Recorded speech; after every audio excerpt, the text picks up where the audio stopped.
అందరికీ హాయ్. ఇప్పుడు వీడియోలో మీకు చూపించబోయేది ఇప్పుడు దివాళీ వస్తుంది కదా, దానికోసము స్వీట్స్ తయారు చేసుకుంటాం కదా. మీకు ఒక స్వీట్ తయారు చేసుకోవడం చూపిస్తాను. మామూలుగా స్వీట్స్ అంటే మా ఇంట్లో అయితే చాలా సెలెక్టెడ్గా తింటారనమాట, అన్ని స్వీట్స్ తినరు. అట్లా ఇష్టంగా తినే స్వీట్స్లో ఈ రస్మలై ఒకటి. Welcome to Shailu's cooking.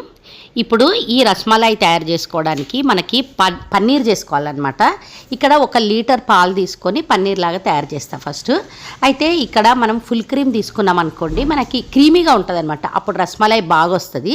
లేదంటే మామూలు పాలన్నా తీసుకోవచ్చు. నేను ఇది ఫుల్ క్రీమ్ మిల్క్ తీసుకున్నా. 1 లీటర్ పాలు తీసుకొని ఈ పాలని మంచిగా కాగబెట్టుకోవాలి. అయితే దీంట్లో వెనిగర్ కానీ నిమ్మకాయ కానీ వేసుకోవాలి. ఇక్కడ వెనిగర్లో కొద్దిగా నీళ్లు వేసిన అనమాట. తర్వాత ఇక్కడ కొంచెం వేస్తున్నా, ఒక్కొక్క స్పూన్ అట్లా. అయితే ఇక్కడ తర్వాత ఇంకా మొత్తము ఇవన్నీ మనం వెనిగర్ తీసుకున్న మొత్తం నీళ్ళు కూడా వేసేసుకున్నాక ఇవి కొంచెం ఉడికేటప్పుడు ఇంకా మనకి ఆ పన్నీర్ లాగా తయారవుతుంది. ఇక్కడ ఇంట్లో వెనిగర్ లేని వాళ్ళు నిమ్మకాయ కూడా వేసుకోవచ్చు. 1-2 నిమ్మకాయలు అట్లా పిండుకోండి. అయితే ఇక్కడ నేను వెనిగర్ కొద్దిగా వేసుకున్నా కాబట్టి 1/2 నిమ్మకాయ వేస్తున్నా సరిపోతుంది. ఇంకా ఇక్కడ చూస్తున్నారు కదా, ఇదంతా కలిపేసి కొంచెం అది ఉడుకుతుంటే మనకి ఇట్లా పన్నీర్ లాగా తయారైపోతుంది అనమాట. అంటే మనం దాన్ని మొత్తం కంప్లీట్ చేసుకోవాలి పన్నీర్ ప్రాసెస్. ఇంకా ఇక్కడ ఇప్పుడు గట్టిగా అయింది కదా, ఇప్పుడు ఇదంతా కూడా ఒక స్ట్రెయినర్లో వేసేసినాం అనుకోండి, ఏదైనా క్లాత్ తీసుకొని సన్నగా అంత వాటర్ అంతా పోయేటట్టుగా ఇట్లా కొంచెం వైట్ క్లాత్లు అట్లా తీసుకొని మనం ఒక పన్నీర్ చేసుకోవడానికి ఒక క్లాత్ పెట్టేసుకున్నామంటే ఈజీగా ఉంటుంది. నేనైతే ప్రతిసారి ఇంట్లోనే తయారు చేసుకుంటా పన్నీర్ని, అంటే పన్నీర్ కర్రీ చేసుకోవడానికని అట్లా. ఎందుకంటే బయట దాంట్లో ఏం కలుపుతారో, ఎక్కువ రోజులు నిల్వ ఉండడానికి అందులో ఏంది ప్రిజర్వేటివ్స్ ఏం వేస్తారో తెలియదు కదా, అందుకోసమని నేను ఇంట్లోనే పన్నీర్ తయారు చేసుకుంటాను ఈ మధ్య. మీరు ఇట్లా ఇప్పుడు రస్మలై కోసం ఇట్లా ఇంట్లోనే తయారు చేసుకోవాలి. ఇక్కడ మంచిగా నీళ్లు ఏంటంటే కొద్దిగా మనకి వెనిగరు నిమ్మకాయ ఆ స్మెల్ రాకుండా ఉండడానికి మళ్ళీ నీళ్లు పోసుకొని మంచిగా కడిగేసేయాలి. తర్వాత ఇప్పుడు ఈ నీళ్లు పోసింది కూడా మొత్తం నీళ్ళన్నీ కూడా మంచిగా పిండేసి, ఇంకా ఇక్కడ చూస్తున్నారు కదా వీడియోలో, ఇట్లా పిండిన తర్వాత దీనిపైన అంటే ఈ నీళ్ళన్నీ మొత్తం కూడా పోవడానికి అని చెప్పి దీన్ని మూటలాగా కట్టేసి దీనిపైన ఏదైనా కొంచెం బరుగుది ఏదైనా పెట్టినాం అనుకోండి, అంటే నేను రోల్ పెడుతున్నా, ఇట్లా బరుగుది రోల్ పెట్టేస్తే ఇంకా దాంట్లో ఏమైనా నీళ్ళన్నీ ఉంటే కూడా బయటికి వెళ్ళిపోతాయి. ఒక 3 అవర్స్ కానీ 4 అవర్స్లో మొత్తం నీళ్ళు పోతాయి. ఇప్పుడు ఇదంతా పక్కకు పెట్టేద్దాము. అంతే, పన్నీర్ తయారైంది. ఇప్పుడు దీంతో మనం రస్మలై ఎట్లా తయారు చేసుకోవాలో చూపిస్తా. ఇప్పుడు ఇదంతా కూడా మనము పొడి చేసుకోవాలి. చేసుకున్న తర్వాత బాగా కలపాలన్నమాట. ఇట్లా చెయ్యికి మన ఈ చెయ్యి ఉంది కదా, ఈ చెయ్యికి కింది వైపుది దాంతో మనము గట్టిగా ప్రెస్ చేస్తే బాగా రస్మలై అనేది బాగా వస్తుంది. ఇక్కడ ఒక 2 స్పూన్స్ కార్న్ఫ్లవర్ వేసుకోవాలి, ఎక్కువగా కాదు, ఓన్లీ 2 స్పూన్స్. ఇక్కడ నేను కొంచెం క్వాంటిటీ చేసి చూపిస్తున్నా కాబట్టి కొద్దిగా కార్న్ఫ్లవర్ కూడా వేసుకొని మంచిగా కలిపేసుకొని ఇప్పుడు ఈ పన్నీర్తో చిన్నగా రౌండ్గా చేసుకోవాలన్నమాట పీసెస్.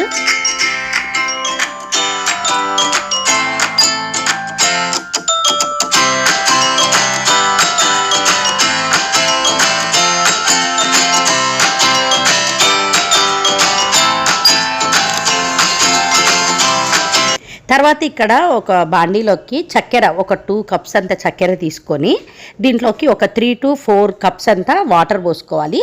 జస్ట్ ఈ చక్కెర అంతా కూడా కరగాలన్నమాట, పాకం రావడము అదంతా ఏం అవసరం ఉండదు. ఇది చాలా ఈజీగా ఉంటుంది, ఎందుకంటే దీనికి పాకం పని ఉండదు, ఏముండదు. జస్ట్ ఆ పన్నీర్ లాగా చేసుకొని ఆ పీసెస్ని మనము ఈ దీంట్లో వేసుకోవాలి. కరిగిన తర్వాత ఇక్కడ చక్కెర అంతా కూడా కరిగింది. ఇప్పుడు దీంట్లోకి ఈ పన్నీర్ పీసెస్ ఇవి ఉన్నాయి కదా, ఇవి వేసేసుకొని ఒక 3 to 4 మినిట్స్ ఆ చక్కెరలో మొత్తం ఉడకాలన్నమాట. ఏం లేదు, ఈ పన్నీర్ పీసెస్ అంతా కూడా ఆ చక్కెరని గుంజుతాయి అన్నమాట. అది ఒక 5 మినిట్స్ ఉడికిన తర్వాత మనము వీటిని ఐస్ వాటర్లో వేసుకోవాలి. చల్ల నీళ్ళు ఉండాలి, ఫ్రిడ్జ్లో పెట్టుకున్న వాటర్ లేదంటే ఐస్ ఉన్న వాటర్ అనమాట. ఇక్కడ ఈ చల్ల నీళ్ళల్లో ఇప్పుడు ఇవి తీసి వేసి ఒక 5 to 10 మినిట్స్ అట్లా ఉంచేసేయాలి. మరీ ఎక్కువసేపు ఆ నీళ్ళల్లో ఉంచితే అవి విరిగిపోతాయి. ఒక 5 మినిట్స్ సరిపోతుంది. ఇప్పుడు ఈ 5 మినిట్స్లో మనం నెక్స్ట్ ప్రాసెస్ చూద్దాము. దీనికోసం ఇక్కడ కాజు ఇంకా బాదాము పిస్తా ఒక 4 పీసెస్ కానీ 5 అందులో వేసుకుంటే బాగుంటుంది టేస్ట్. ఇంకా తర్వాత పాలల్లో కుంకుమ పువ్వు వేసుకోవాలి. కుంకుమ పువ్వు ఉంటే ట్రై చేయండి, లేదంటే స్కిప్ చేసేయండి. ఒక 5 మినిట్స్ ఇట్లా కుంకుమ పువ్వు వేసి పెడితే ఆ పాలల్లోకి ఆ ఫ్లేవర్ అంతా వస్తుంది. తర్వాత ఒక 1/2 లీటర్ కంటే కొంచెం ఎక్కువనే తీసుకున్న పాలు నేను. ఏం లేదు, రస్మలైలో మనకి అక్కడ కొంచెం జ్యూసీగా కావాలనుకుంటే పాలు ఎక్కువ తీసుకోండి. తర్వాత దీంట్లోకి ఈ కుంకుమ పువ్వు పాలు పోసుకోవాలి. తర్వాత మనం కట్ చేసి పెట్టుకున్న కాజు బాదాం పిస్తా కూడా వేసేసుకొని ఇంకా ఇప్పుడు దీంట్లోకి చక్కెర వేసుకోవాలి. చక్కెర ఒక 2 కప్స్ వేసుకోవాలి. ఎందుకంటే అవి కొంచెము మనకి మనం ఇంతకుముందు పాకంలో వేసినాం కానీ తర్వాత నీళ్ళల్లో వేస్తాం కదా, మొత్తము స్వీట్ అనేది కొంచెం తగ్గుతుంది అనమాట.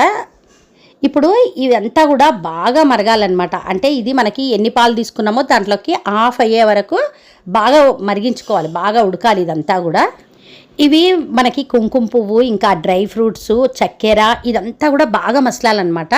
మసిలి అది మనకి ఆ ఫ్లేవర్ అనేది మంచి ఫ్లేవర్ వస్తుంది రస్మలైలో. ఇది ఆ మసలే లోపల ఇక్కడ పన్నీర్ పీసెస్ నీళ్ళలో నుంచి పిండేయాలన్నమాట, నీళ్లు పోయేటట్టు అట్లా పిండేసి తర్వాత కేక్ మౌల్డ్ కానీ ఏదన్నా ఒకటి మీకు ఇంట్లో ఏది కన్వీనియంట్గా గిన్నె ఉంటే దాంట్లోకి ఇవి వేసుకోవాలి. అయితే మొత్తం ఒకటేసారి వేసుకోకుండా కొంచెం కొంచెం ఒక 4 పీసెస్ వేసి ఈ పాలు పోసుకోవాల్సింది ఉంటుంది. ఈ పాలల్లో కొంచెం ఇలాచీ పౌడర్ కూడా వేసుకున్నాను అనమాట. ఈ ఇలాచీ పౌడర్ కూడా వేసి మళ్ళీ ఒక 2 మినిట్స్ అట్లా మంచిగా మసిలిన తర్వాత ఇది కొద్దిగా గోరెచ్చగా ఉన్నప్పుడు ఈ పాలని మనము తీసి ఇప్పుడు దీనిపైన పోసుకోవాలి. ఫస్ట్ ఒక 4 వేసిన తర్వాత ఈ పాలు పోసిన తర్వాత మళ్ళీ పైనుంచి మళ్ళీ 2, 3 అట్లా వేసుకుంటే అంటే ఆ పాలు అనేది బాగా వీటికి పడుతుంది అనమాట. అట్లా అన్నీ కొంచెం కొంచెం వేస్తూ మళ్ళీ పాలు పోసుకోవాలి పైనుంచి. అంటే తినడానికి రస్మలై రెడీ అయిపోయింది. అంటే తినడానికి అంటే ఫస్ట్ దీన్ని ఫ్రిడ్జ్లో పెట్టుకోవాలి, ఒక 5-6 అవర్స్ వెయిట్ చేయాలి.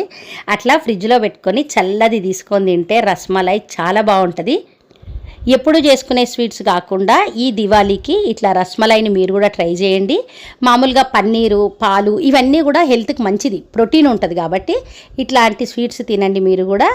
మీకు మా వీడియో ఏమన్నా హెల్ప్ఫుల్గా అనిపిస్తే మా ఛానల్ని సబ్స్క్రైబ్ చేసుకోండి. Thank you.